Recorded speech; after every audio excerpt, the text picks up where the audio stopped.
it is time. I now have a tier ranking list and my top 50 books since starting booktube. So this means it does not include things I've read before booktube, which means it's not a complete, it's not my best books ever. We're not getting the Broken Earth trilogy, we're not getting most of my Sanderson.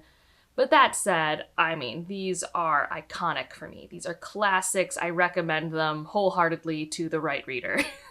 And I do have videos going through this journey of how I got 10 books from each year.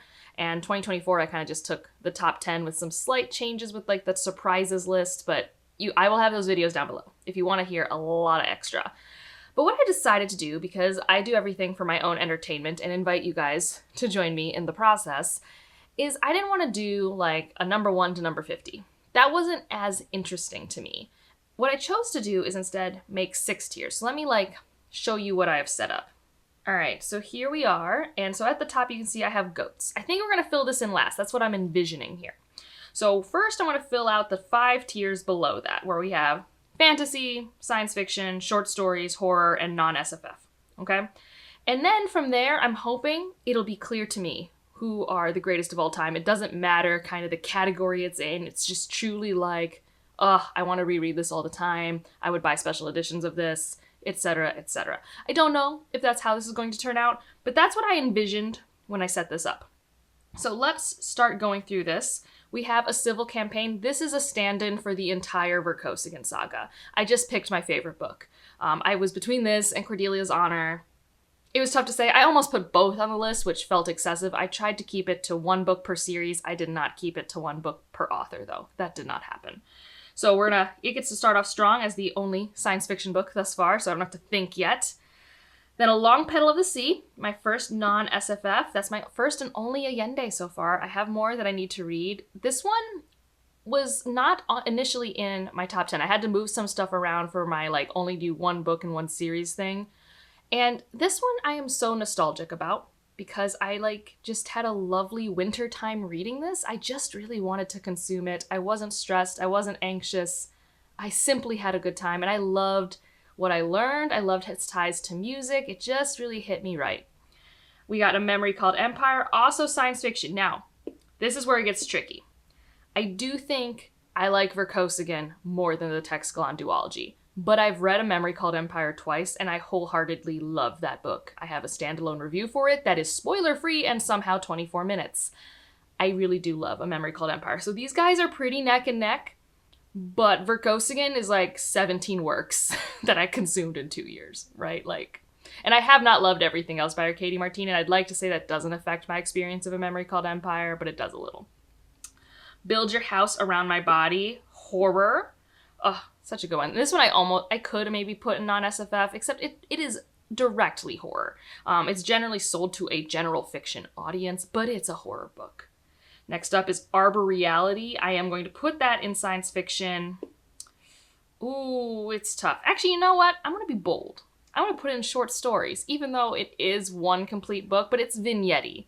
It's like a vignette-y short story time, and I think of it when I think of my short story reads. It's a collection of stories throughout time, and it kind of comes full circle, but you're not following 1 character. So I'm breaking my own rules, but I truly don't care. It feels good where I've put it, and I don't have to then compare it to other things just yet. Ooh, Demon Copperhead. Do I love this more or less than A Long Petal of the Sea? I believe I love it a bit more. I believe. Hard to say. They are very different subject matter, but Demon Copperhead, I think, really hits on topics that I find worth discussing. It's a 90s historical opioid epidemic, Appalachia, United States. I like it. Ooh, Drinking from Graveyard Wells. I think I like that slightly less than the Arbor Reality, but they're neck and neck, and both of them are they are reasons why I read the Ursula K. Le Guin Award in Fiction. Oh, but they're neck and neck. They're truly neck and neck. I think the only thing that has Arbor Reality up, and maybe this is why I shouldn't even compare it, maybe I should move Arbor Reality, because part of it is that I love the whole story of Arbor Reality. And you can't do that with a collection like Drinking from Graveyard Wells. Okay, fine. I will move Arbor Reality as science fiction. And I think it is slightly below A Memory Called Empire. I think. It's very hard for me to say. These are all neck and neck. This is why I had to do something like this, because like my brain is like, ooh. And if you wanted to know how the actual files have been put in, it is purely alphabetical. Purely. Exhalation. This is short stories, and it is stronger for me than Drinking from Graveyard's Wells, but like Exhalation is like my gold standard. I've read it twice. It's like exactly how I like to think about science fiction. I love the novellas in it. I even like the flash fiction, and I like never liked flash fiction. I adore Exhalation. Fool's Assassin by Robin Hobb. It's our first fantasy, so I don't have to think about it too much. Now, normally I say this represents a series. This is only Fool's Assassin. This is not representing Realm of the Elderling. It's not even representing the Fitz and the Fools trilogy. This is completely and totally this one book, and I love it so much because of how it approaches grief. That's it. Girl, Woman, Other. So this one, I think I should still put it in non-SFF, if only because of how I treated Arboreality. So I'm going to put it here, and this is currently my favorite in that section of our tier.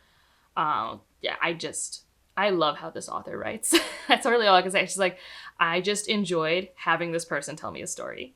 Like, that's all I wanted, was to be like, yes, tell me more about these people in this country and their trials and tribulations, like, truly. And then, oh, they're, like, kind of connected to each other. How fun.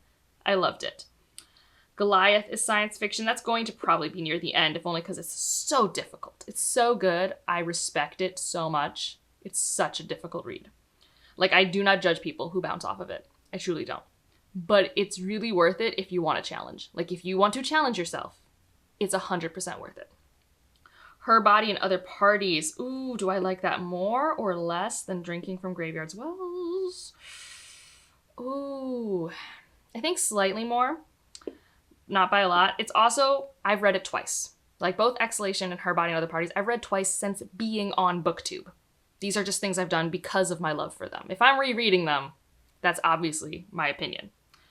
Jackalope Wives is a T. Kingfisher. It's going to probably stay near the end of short stories because I really like it, but it doesn't stick with me. I do find it like a really great representation of how T. Kingfisher can play in short form and her different styles. Like, it is one that I kind of think more T. Kingfisher fans should read. But compared to, like, my other short stories, it's not going to be holding a candle, probably. Jade City Fantasy. This is representing all of Greenbone Saga, which I do like more than Fool's Assassin as a whole. Yes, I believe so. It's been a very long time since I've read the Greenbone Saga, but I believe this is how I feel. Let's just say they probably are more neck and neck than, you know, my quick flip implies. Just for the Summer. So this is probably the only romance series that's ending up on this list. This is the Part of Your World series. And so it's going to be a non-SFF. And I think it feels right here, which I know is kind of weird, but truly I can't express how emotionally affected I was by this trilogy of books. Like, it had me, I couldn't put the books down.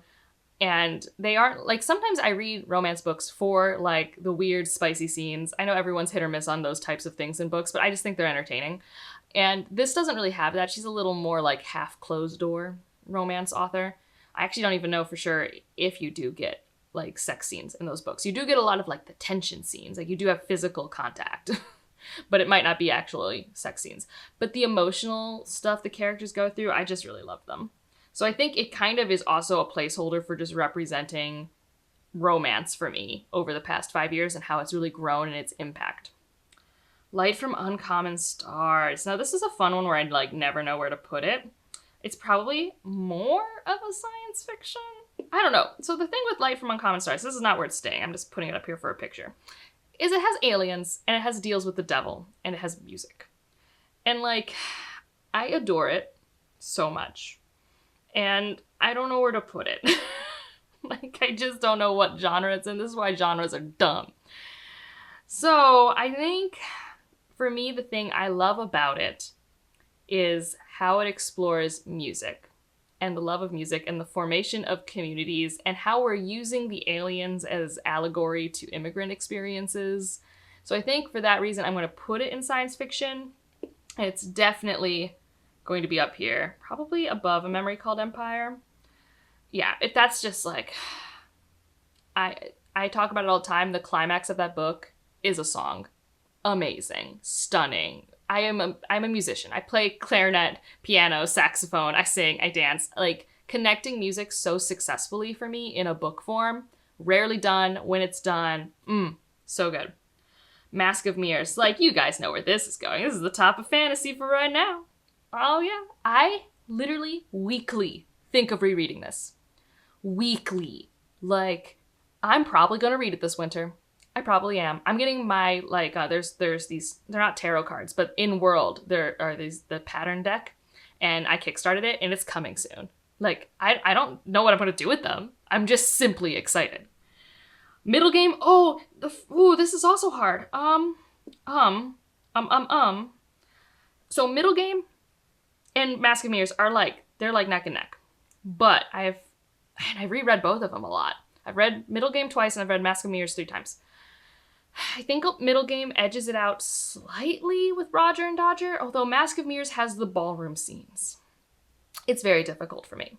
I think if Mask of Mirrors is a stand-in for Rook and Rose, which I do love all the way through, Middle Game wins out just because Middle Game's just like one book for me. This is not representing the Alchemist journals, because I do not like the other two nearly as much. But if we were doing Mask of Mirrors and Middle Game, then things are tough. Things are real tough.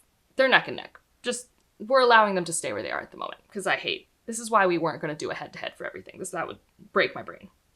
We have another horror, My Heart is a Chainsaw. I think this is slightly above Build Your House Around My Body, if only because I am obsessed with Jade Daniels as a character.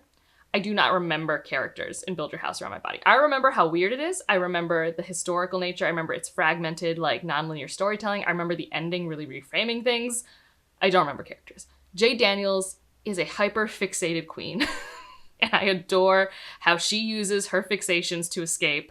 And also, just that entire trilogy, because My Heart is a Chainsaw is my favorite, but it is representing the whole trilogy. I adore its project. I adore it. Had a funny moment with Ryan in a bookstore recently where all 3 of us love that book and he doesn't like it. And it's like, yeah, so what's wrong with you? So what's wrong with you? Yeah. Next up, Nettle and Bone Fantasy. I think this is going to go near the bottom, which I think generally really does represent, like, Teaking Fisher has been a big part of my reading journey these past couple years, but she never quite elevated herself to, like, all-time favorite status that I thought she would after reading Nettle and Bone. Like, she's definitely all-time comfort read. Like, I will always have a good time reading her books. But in terms of, like, that extra sauce that's going to consistently make her an all-time favorite, it just hasn't quite happened. Granted, she's now twice on my top 50. Not a bad showing, because I read about 100 to 140 books a year. So, you know. New Sons, Volume 2. I'm going to put that right here in my short stories. This is representing both New Sons anthologies. I think they're the only anthologies I even put on this, because anthologies are tough. They're tough to be all-time favorites because just by their nature, you're reading from like 50 different voices, you know? But New Sons, I think they are immaculately curated for my tastes. Ooh, Nine Fox Gambit. Man, the sci-fi is tough. All right, so I think this has to go here. Not because I don't love Nine Fox Gambit and the Machineries of Empire, but I simply have not read it in 5 years, and I want to. And, you know, obviously these things are fluid lists, so if I reread it in the next few years, obviously I might mentally rearrange these things. I might not make a video about it, but, you know. But I think, like, right now, where my memory stands, with how much I have read it, this is where it goes. But it is so unique and so cool, and I get very excited when I read a book that reminds me of Machineries of Empire. Like, I really do. And this represents the whole thing, the trilogy and the short story collection with the novella that I do think is required reading. I have a should you read and a world building video for that. Our Share of Night. Ooh, is that above Build Your House Around My Body? No, it's not. I want it to be, but that's just the reading experience is so different. Like, Build Your House Around My Body was no work for me to read. That was no work. That was complete and total pleasure. Whereas Our Share of Night is indulgent in a way where, like, part of what's built in is you are bored, which I know is that's not a good thing, but, like, it's kind of part of what I expect when I'm reading really long tomes, is like, there will be a part of this where I am not entertained. But I do love Our Share of Night. Like, Our Share of Night is a book that snuck onto this list, which used to be on a surprises list, because it is stuck with me. So I want to love it more than I actually did, I believe. Redemption in Indigo. Where does this go? This goes above Jade City. I believe this does. I've read this twice, and I love... It's like a Senegalese folktale retelling, and Karen Lord is so funny and witty, and it brought me so much joy each time I read it. And it did help me find one of my favorite authors of all time. Like, that was the first book I read by Karen Lord, and she's just like, favorite. Even though I don't even love all of her books. Doesn't matter. The things that I love so much, it just doesn't matter. Ship of Magic, that's up there. That's going to be right there. This represents the Live Ship Traders series, not Realm of the Elderlings. Live Ship Traders is, I own, actually, behind me on my corner, I own the original hardbacks. I found them on eBay one day, and I was like, yes, these are mine. Each book in that series is 5 stars. There are very few books in a trilogy where I love them all essentially equally. That's like Broken Earth trilogy, Live Ship Traders. Is there anything else? Unsure. Angel of Indian Lake trilogy. That could be it. That could be it. Ooh, Some Desperate Glory. That's one of our newest ones. I think that's gonna go right here. Time will tell if it sticks around, but I did enjoy this. This was also on a surprises list that I upgraded because Emily Tesh is like becoming an author that I really enjoy her projects. How she's both using tropes I like, but how she's like subversive. So yeah, and it's so funny because I hate the American cover with like a fiery passion because I see that cover and I'm like, I'm not gonna like that book. And yet I adore that book. When will I stop falling for this trap? I will never learn. I will never learn. We've got Sorrowland. I love this one. I'm going to put this one here, though, because I don't know if I'll ever reread it. And it doesn't stick with me like Our Share of Night. I do love it, though. It's a sci-fi horror about motherhood. It was engaging. It was absolutely captivating. My neighbor is starting a car, so if you're hearing a rumble in the background that my Premiere Pro can't get out, that's why. Moving on, The Space Between Worlds. Oh, that's nostalgic to me. That was a debut that was stupid strong. I'm going to put that right above Some Desperate Glory. Really, I don't understand this car and why it must be as loud as it is. Like, get a better muffler. Get a better engine. I don't know. Fix yourself. All right, I think the car's gone. So I'm putting The Space Between Worlds above Some Desperate Glory because I don't even think of Some Desperate Glory that much now, and it's pretty recent since I've read it like a year ago, and I still think about The Space Between Worlds. And I think about how tight that was and how solid it was. I have a standalone review for that book. Granted, I was just doing more standalone reviews back then. But yeah, I really like The Space Between Worlds and its sequel. This doesn't quite represent both of them. I think The Space Between Worlds is stronger, and I have more nostalgia for it. Ooh, Sword of Kaigen. I'm going to put that right above Jade City. I need to reread it. If I reread it, it could skyrocket up. It was literally one of those books that, like, from the minute I started reading it, I'm like, I'm obsessed. I'm obsessed. This is my personality now. It was one of those books that made me put it down, which does not happen to me very often. I am traditionally a very cold-hearted, emotionless individual. And it did a thing where I'm like, my dude, you made that decision. You did that to me. You get to go in timeout for 12 hours. And I have not done that many times in my life.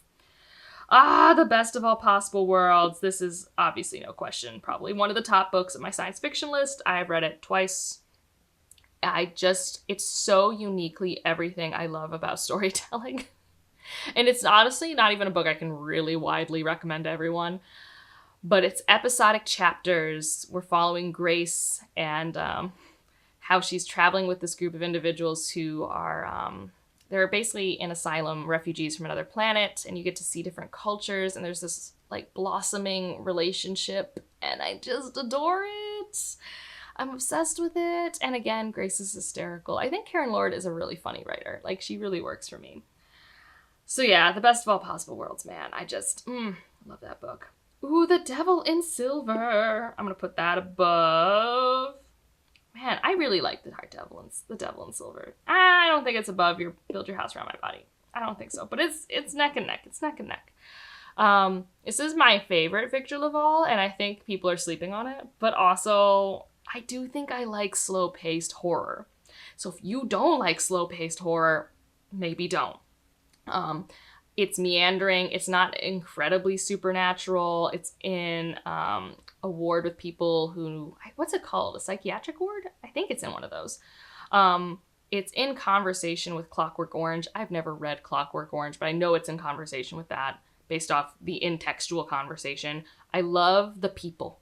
I love the characters that were created. Like, oh my goodness. And reading the acknowledgments, it makes complete sense. The people he brought into this. Like, it's just so cool. I love the interactions and the people and just like the tension I felt because I knew it was not correct and it was unfair about how the plot started. I'm like, how are we going to get out of this? Will we get out of this? And I think that's what's interesting about me in horror is I don't know.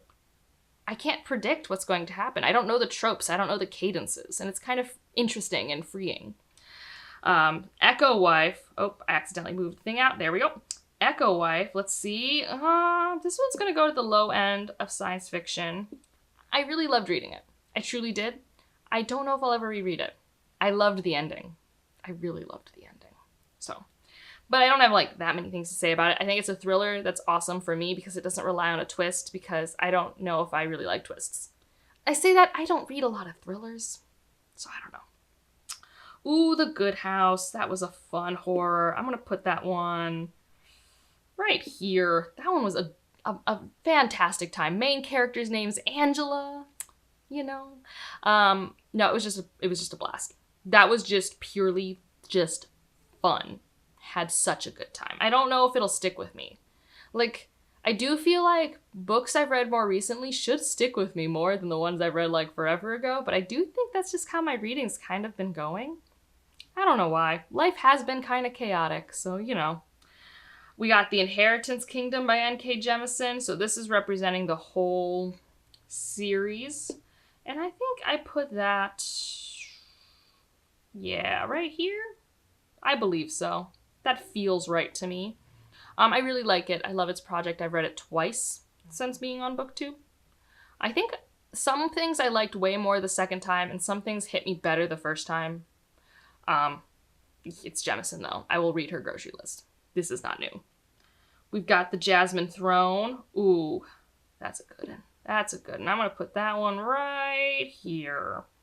I do love the first book more than any other book in that series. I read it 3 times, read the second book twice, but man, Tasha Suri, just like, I felt the humidity. I really loved the setting. I loved the plant magic. I think the world is so cool, and I wish I got to be in the coolness of the world more as the series went on. But, oh, that first book, though, is like pretty perfect. That first book is like a pretty near perfect book for me.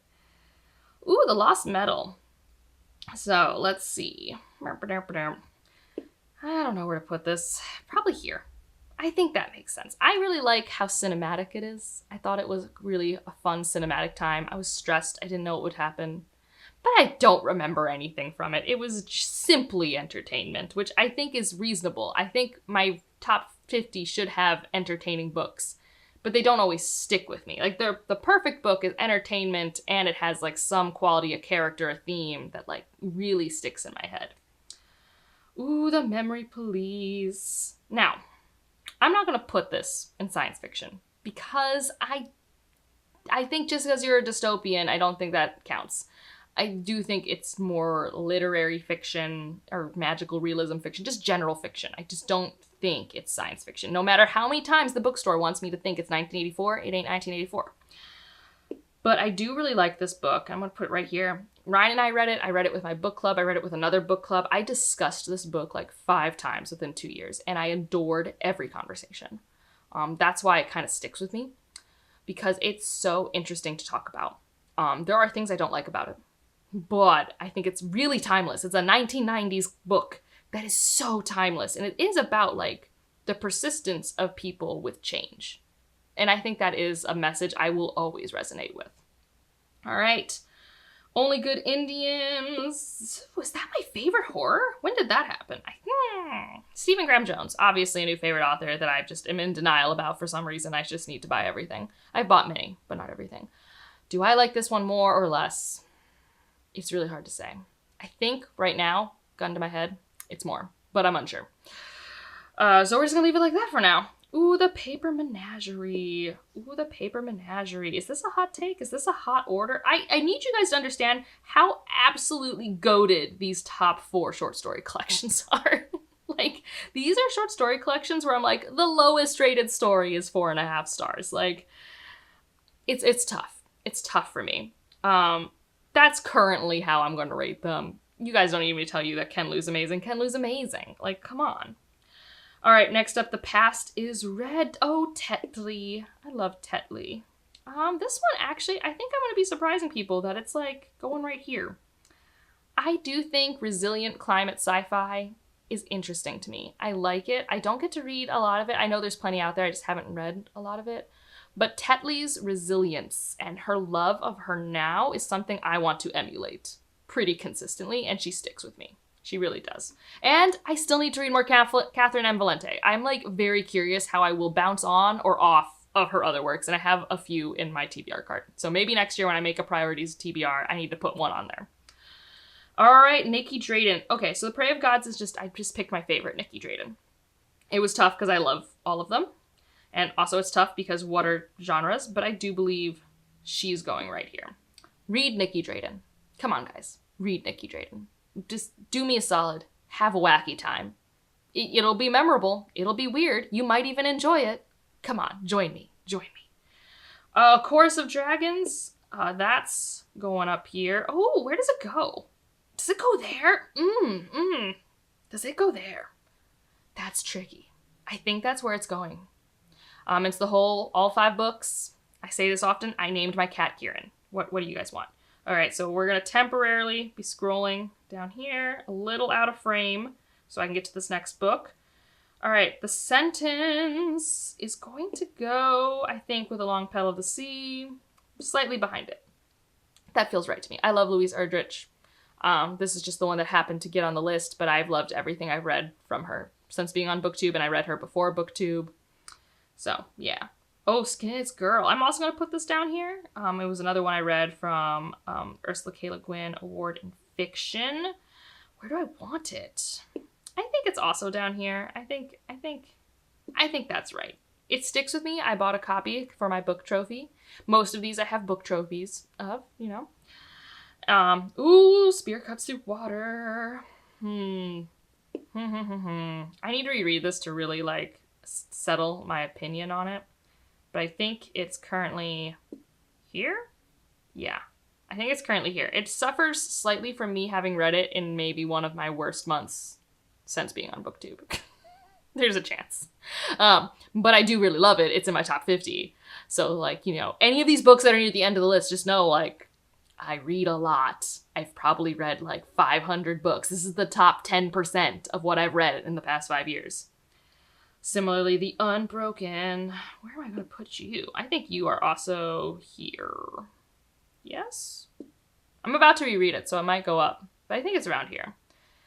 Like, it makes it to the top 50 because it's so surprising to me. And I do love Turenne. Like, I love Turenne.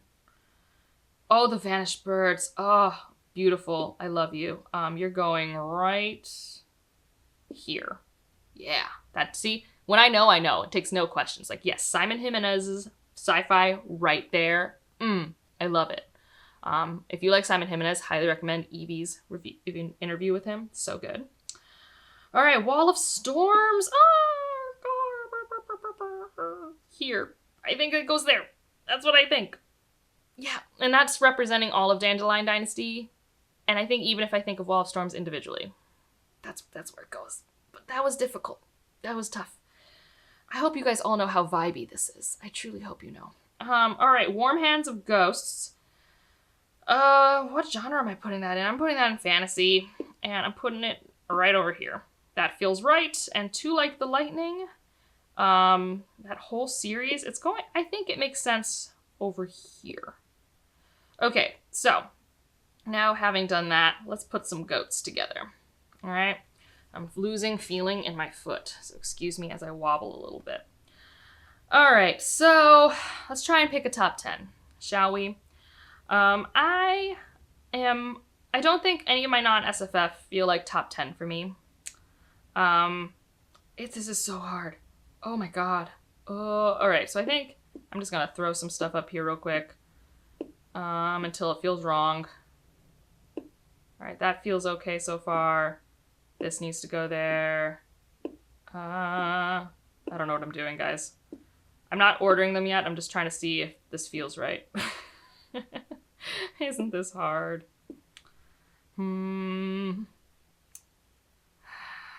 Life's so difficult. 1, 2, 3, 4, 5, 6, 7, 8, 9, 10. Is that right? Are these my top 10? I think a little bit.